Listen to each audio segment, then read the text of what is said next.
is thy faithfulness you've shown to me. Each day new blessings flow through Calvary. Though others change, you are the same. You are my God, and faithful will remain. Lord, you've been faithful through all these years, through every joy, through every tear. You've kept your promises, you've seen us through. Now keep us faithful, Lord, to you. Now keep us faithful, Lord, to you.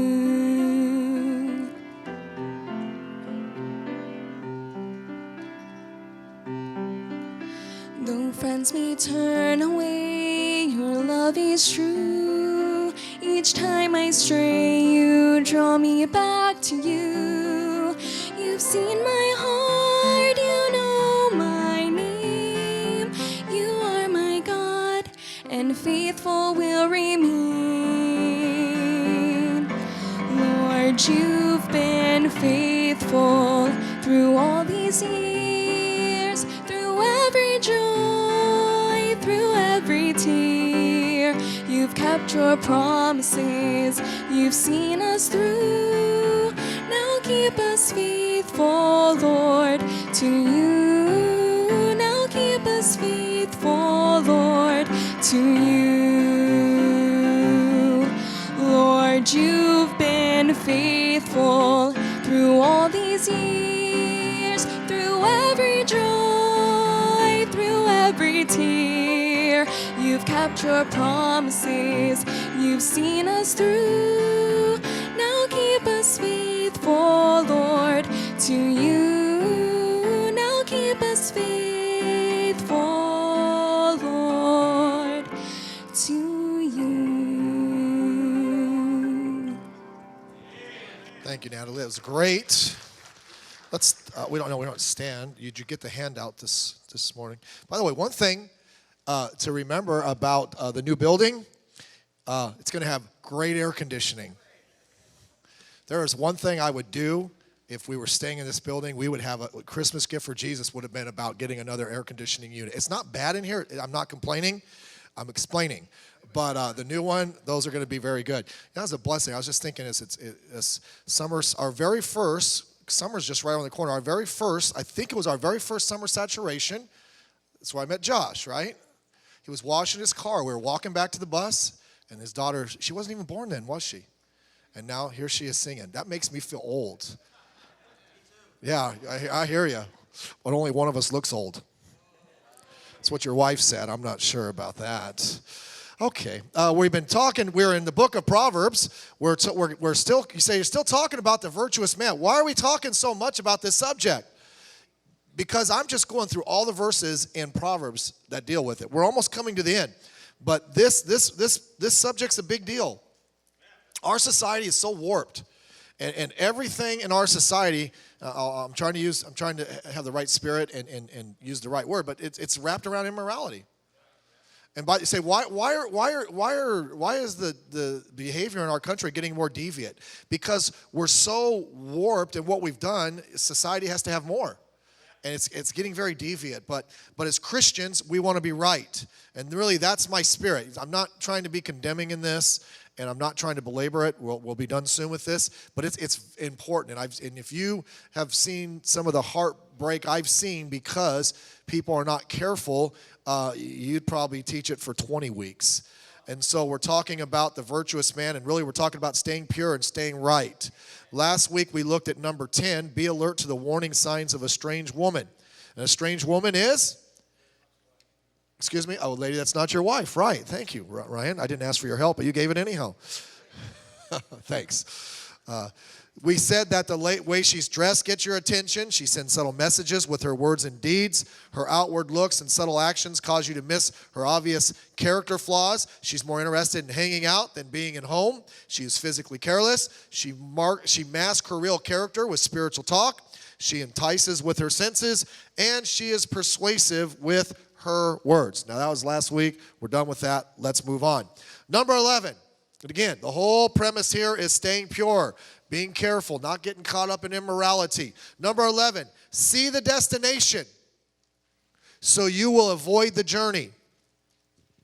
See the destination so you will avoid the journey. Proverbs Chapter 7 and verse 22. This still continuing our story about this young man and how he got snared. He goeth after her straightway, as an ox goeth to the slaughter, or as a fool to the correction of stocks. This simple man in the story, this simple young man, thought he was just going to have a night of alleged pleasure with this woman. God sees it a different way. God doesn't see it like that. He sees it as what is going to happen on the back end. Okay? By the way, with all sin, we mentioned this on Sunday night when we were talking in Philippians. With all sin, there is some pleasure. Doing your own thing, there is some pleasure. As we mentioned, following God's will, there's pleasure. The difference is in the duration. The pleasures of sin only last for a little tiny bit. And then comes the payoff, and then comes the consequences, and it's not good. And they're so bad, and as we'll get to it as we look at some other points, you'll never wish you got involved with the sin in the first place. Proverbs paints a different picture about this action, this night, what he was doing. Look at the two things he mentions there. I think you have little lines there. He mentions death as an ox to a slaughter. You know, these animals that go to the slaughterhouses, a lot of times they're just clueless. Oh, hey, we're following the line, whatever, we're going this way. They don't know where that line ends. And when they get there, it's death. Does that mean you're going to die if you're immoral, you fall into sin? Not physically. But there is some death in your life. By the way, that death could be your marriage. There's nothing more damaging to a marriage than cheating. I guess just cheating, whatever you want to call it. Nothing more hurtful. And by God's grace, some people have gotten over it, and it takes time, and you can but maybe you won't get there. So you got to think about what's going to happen on the back end, not what's on the front end. Think about your family. Listen, what are you doing to your kids? Our society is so self-centered, especially in this immorality. They take no thoughts about their spouses, but they take no thoughts about their children. They are consequences too. I have a lot of reasons to be faithful to my wife. One is because I made a commitment to God. Two is because I love her. I don't want to hurt her. Three is I have children. And actually, I can give you a fourth. I have grandchildren. And it seems like we're getting a lot of them really quickly. Okay? We'll have one in, summertime. That'll be 6 and 5 years. It's like, keep it up. Let's go. But we think about ourselves. We don't understand the destruction it brings to those that we care about. You could be killing your family. And by the way, you kill your spiritual life. So I can get over. See, Satan on the front end always tells you when you go into sin, you know what? What's the big deal? God will forgive you. You can get over it. And then on the back end, he's like, what a scoundrel. How dare you try to serve God? It's tough. I'm not saying you can't get over it, but it's tough. And by the way, always, well, look at David and Bathsheba, and look how it turned out. His son Solomon was a king. Did you see the destruction? Did you see the destruction in his family? Did you see the bad example he set? Joab gave him nothing but problems. I wonder why. Could it be Joab saw him disobey God so openly? But there's destruction there. And then he says the tension. He says, and as a fool to the correction of the stocks, being locked in. We can think of that as a form of jail. We think that when we do our own thing, we're expressing our freedom as human beings to do what we want, but really we're willingly putting ourselves into sin, which is bondage. It's bondage. How many people are stuck in immorality and they're in bondage to it. It's not good. Proverbs pictures that. You don't see the consequences, and so you continue on towards the action. I was reading something, and they were talking about these jailers that used to work at Alcatraz. Alcatraz, if you've ever been to San Francisco, Alcatraz is not that far from the shore. And they said that if there was something big going on, the men that ran the prison said, if there was something big going on in the city, the men could hear it. And he said the hardest night for the men that were in the jail was New Year's Eve, because they could hear all the parties and all that was going on the mile and a half away right by downtown San Francisco, and they realized they were stuck and they're never going to be there. Well, that's the consequences of the action. If they would have thought about that loss of freedom, maybe they would not have got involved in whatever it is they got involved in the first place. And that's what immorality does. Sometimes we look back at regret at what we did. Maybe it had been better if we had not done the deed in the first place. Everything always there's always excitement in something that's new. Wow, this is a new exciting relationship. And then you do something ridiculous and you realize the relationship you had before wasn't as bad as it seemed. We always are looking. The grass is greener on the other side of the fence. Actually, it's still grass. Actually, it still needs to be watered. And actually, unless Brother Pineda's helping you, it still needs to be mowed. Okay? The grass isn't green on the other side of the fence. You look, in relationships, there's issues and they got to be worked through. I don't care who you get. Why don't we just stick with the one we have? Why don't we just be very careful? We look at the destruction of our family and we'll long back for the days when things were better. Remember this, just do right because it's the right thing to do. Just do right because it's the right thing to do. We need to understand that. Joseph was a man who understood the consequences of immorality. Look at the verse there, what he told Potiphar's wife. By the way, very strong temptation.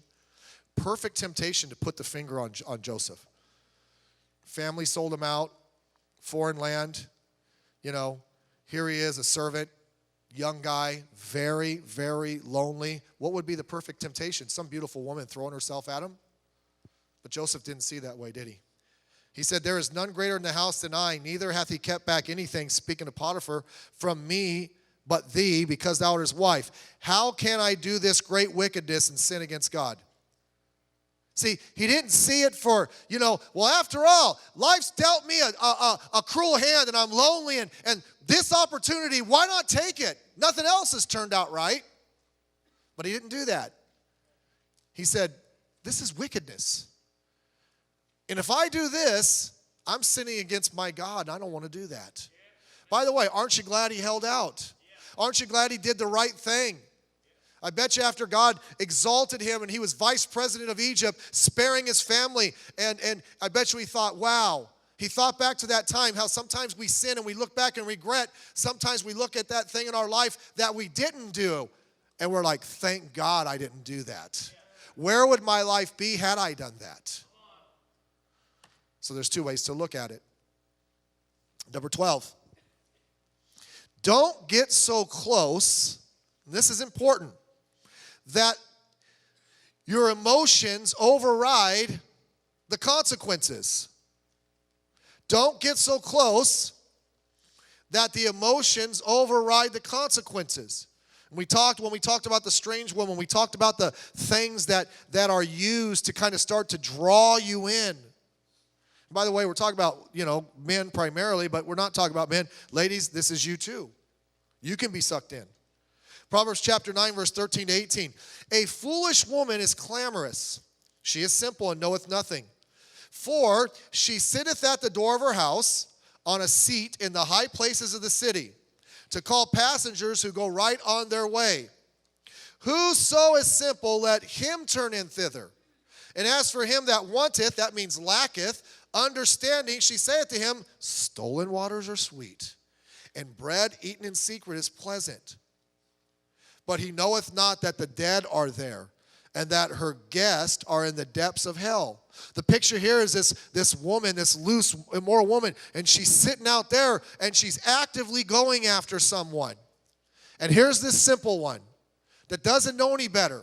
And he's brought in by some of the things we've talked about before, and he goes right in. Look what, and she, stolen waters are sweet. It's like this act, because it's so private, because it's so, in a sense, wrong, it's exciting. And he gets called in. What happened? Somehow there was people passing by, but one stopped and started to listen to what she had to say. One stopped and started checking out what was going on here. And as he got closer and closer, what happens is your emotions get involved. And once your emotions get involved, they override common sense. They override spiritual conviction. And you don't see what's going to happen. Everything's by emotions. And you make a horrible, horrible mistake. And you make a sin. That's why we tell you, be careful. Don't put yourself in those situations. I don't think men and women who are not married ought to drive in a car together alone. Okay? You know, I don't like these business lunches. I've said it before, I'll say it again. My wife would never do that, and she's not in that type of business. If I ever saw her at a business lunch with a guy, there would be problems. Big problems. Oh, you know, we're just talking about business. Listen, ladies, we love you to pieces. I know guys. I don't trust a guy as far as you can throw him. Okay? We're not cautious. It's just we have good intentions. But once your emotions take over, intentions are out the window. She starts telling you, I'm struggling with my husband. We're just having some problems. And then let me help you with that. You need a shoulder to cry. Go cry on someone else's shoulder. Remember, many years ago, I was at the church at the other church, I think it was on Anaheim.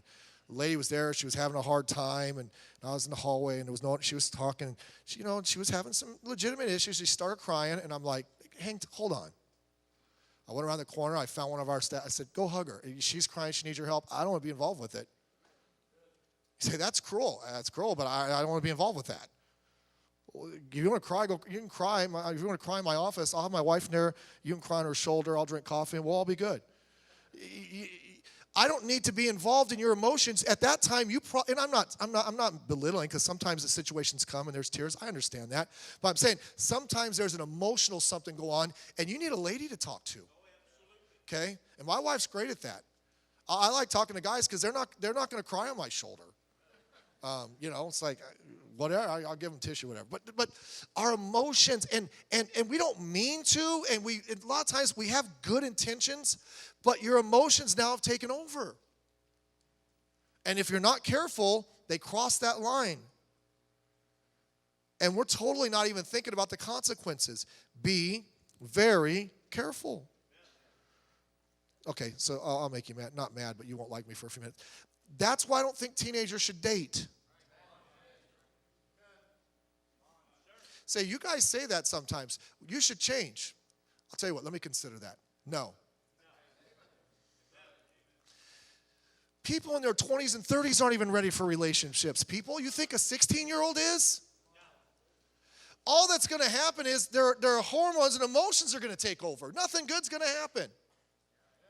There is no way, apart from a Red Sea miracle, that a teenage couple could start dating at 14, 15, and 16 and date until they're 23 and 24 or when they get married and stay pure. It's hard. If that's the one for you, that'll be the one for you when you're in college. But your emotions and you just got to be so careful. Okay, this will really get. That's why they shouldn't have cell phones.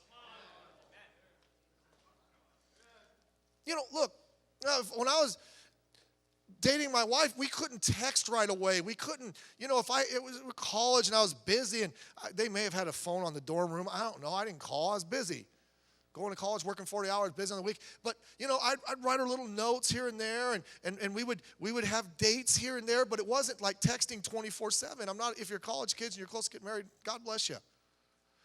But high schoolers, texting back and forth. Listen, you're not going to text 700 times and not start crossing a line. Okay? They don't need a phone.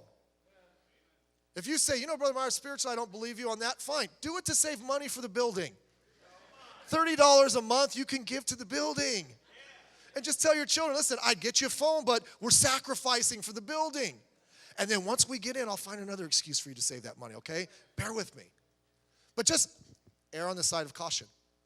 Because the best of people, when emotions get involved, they're not bad. I'm not saying people are bad. We're sinful. But when our emotions get involved, forget it. Now that we got on the kids, same goes true with you're texting somebody, and by the way, when we talk about caution, you don't need to find your old friends. I wonder what my old boyfriend's doing. Hopefully he has a wife. You don't need to talk to him. Okay? Why? Everybody. Have you ever seen somebody that you went to school with and you haven't seen him in years? And it's true if you've done this. And when you see them, you picture them the way they were when they were in college, right? Right? Listen, if my friends, hey, man, I haven't seen Steve Meyers for a long time, man. It's been since college. I can't wait to see him. Well, you know what the Steve Meyers they're going to remember had hair. Had hair. And it was dark. And there was a lot of it, Brother Rawl. That Steve Meyers doesn't exist anymore. Okay, but you look back to the past and it's like you have all these memories of it. And then what will happen is the life you have now will start to look bland. You have it pretty good. You have it pretty good. If you come home from work at night and your spouse is there and they still love you and you're not perfect and you have a good relationship and you're there and you're together, that's good. Quit looking for that teenage emotion. That died a long time ago. And if you picked up that girl, that would die a lot faster. Okay, let's our emotions and our imagination, it's just crazy.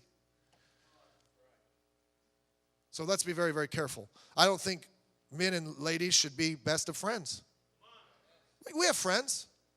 Okay? I'll talk to ladies at church. We're walking to church, all that stuff. I'm not going to have a 20-minute conversation with you. Really? You went shopping at Kohl's? Did you save 30%?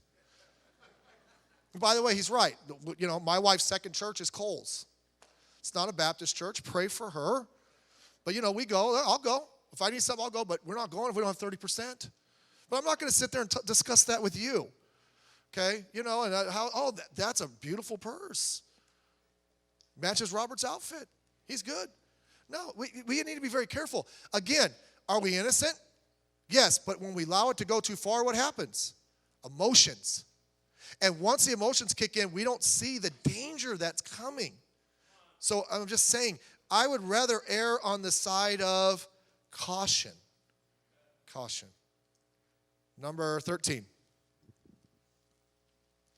Don't go anywhere near a strange individual. Now, we talked about the strange woman a little bit, but we're going to talk a little bit here more. This one in the verses we're going to read seems to be a little more front, just attacking, going after it, I guess. Proverbs Chapter 5. For the lips of a strange woman drop as a honeycomb, and her mouth is smoother than oil, but her end is bitter as wormwood, sharp as a two-edged sword. Wow, that changed quick. Her feet go down to death. Her steps take hold on hell. Sometimes in the Bible, they have a hard time sharing how God really feels about a subject, doesn't he? It's like, why are you guys so pointed sometimes? I'm just reading the Bible here. Lest thou shouldest ponder the path of life, her ways are movable, that thou canst not know them. Hear me now, therefore, O ye children, and depart not from the words of my mouth. Remove thy way far from her, and come not nigh the door of her house. We just talked about that. Careful. Just be careful. Okay? He's given a description and an explanation of this strange woman and how she should be avoided. This, to me, as I read these verses, this is someone that has has intentions.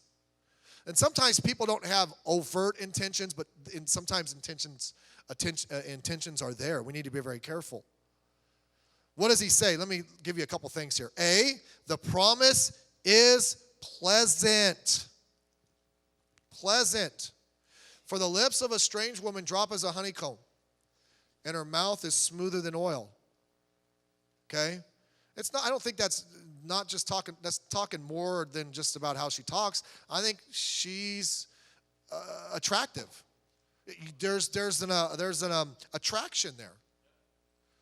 By the way, and you know this, we've mentioned men are motivated by what? Sight. Okay? By the way, that doesn't mean you ladies should come in looking like someone beat you over the head with a baseball. I'm not saying that.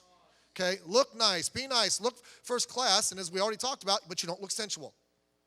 All right? By the way, don't ask your lady friends, does this look sensual? They're clueless.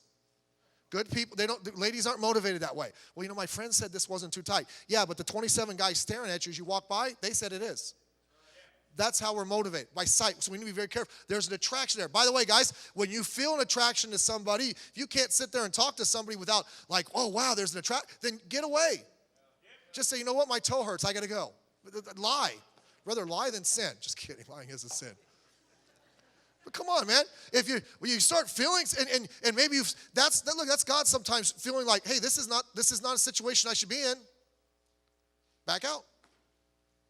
Just like God. Say, they might think I'm rude. I'd rather have them think I'm rude than have myself get in trouble. Right? I don't want to do that. The promise is, there's an attraction there. By the way, they're alluring, like reeling you in like fishing.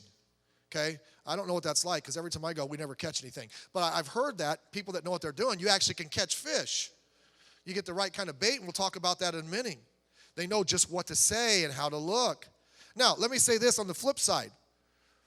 A lady shouldn't be like this with a man, but she ought to be like this with her husband. Okay? You ought to be like that with your husband.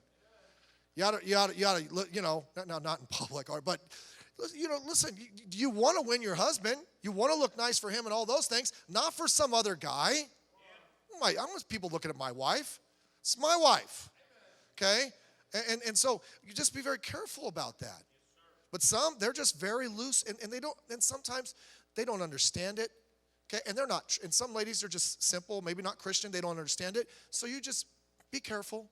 Be careful. But don't get caught up in the looks, in the words. Maybe it's flirtatious talk. By the way, never say anything that can be taken like that. Never. That's inappropriate. You don't talk flirtatious to a woman that's not your wife or a man that's not your husband. Okay, you don't say anything that can even be taken that way. You don't. And by the way, you say, I did that on accident. That tells you something. You're too close. You're feeling too comfortable. You need to step away. Okay? Be very. You say, what do you want? We don't want to get caught up in that. Why? Well, let her be. The payoff is pain. The payoff is pain. But her end is bitter as wormwood, sharp as a two-edged sword. See, once the excitement wears off, once the action is done, the regret sleeps in. The conviction for sin. The realization that you just did something that could wreck your life and wreck other people's lives. That always comes afterwards. And it is bitter. You ever drink something and it, that looks good. I remember one time I thought years ago when I was a child growing up, we used to have juice in the house, and I thought it was juice, and I took a drink, and I'm like, whoa, I spit it out. It was some kind of oil from something my mom had cooked that she left in the fridge. It looked good, and it was cold, but man, as soon as it got in my mouth, that was not good. Okay? My wife she makes me this juice every morning. She's either trying to keep me alive or kill me. I'm not sure which one. And so you can't really keep it for more than a day or two. And one morning I'm leaving the house, and here's your breakfast. That's what I drink. I have a breakfast. I drink vegetable and fruit juice. And here it is. She didn't realize it had been in there for 2 weeks. I did. As soon as I took a drink, I realized it had been in there for probably 3 weeks. Not good. Oh, this looks great. And then all of a sudden it's bitter. The payoff's not good. And you say you're belaboring that point. We got to get it. We got to get it. The Bible is brutally honest about results of sin. Thank God for that. Thank God for that. Why? God wants to warn us. Okay? God wants to warn us. Be very careful. And then letter C, the path is down. Say, what's that? Her feet go down to death and steps take hold on hell. That just doesn't sound good. Okay? You're a downward spiral. Things are going to start spiraling out of control. Make no mistake, in our society, immorality is a god. And it's a false god. The sad thing that's going on now with this transgenderism and homosexuality and all that, these people, that is their god, and they'll cling on it to the point where they would never trust Christ. I'm just telling you, they wouldn't. They hate us. Now we tell the truth. We don't hate them, by the way. I don't hate them. Look, you see them, I see them every day, right? I don't hate them.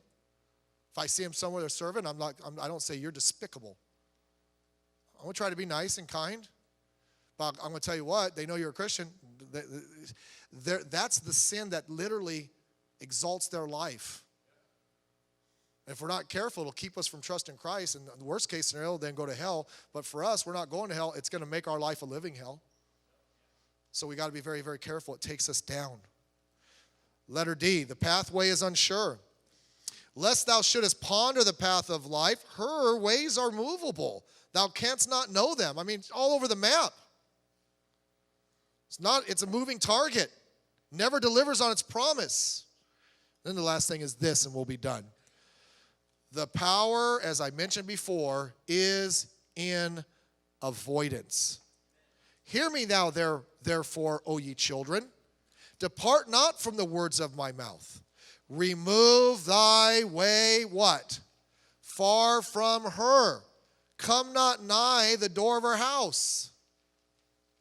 As I've mentioned before, and we'll be done, nobody falls into sin.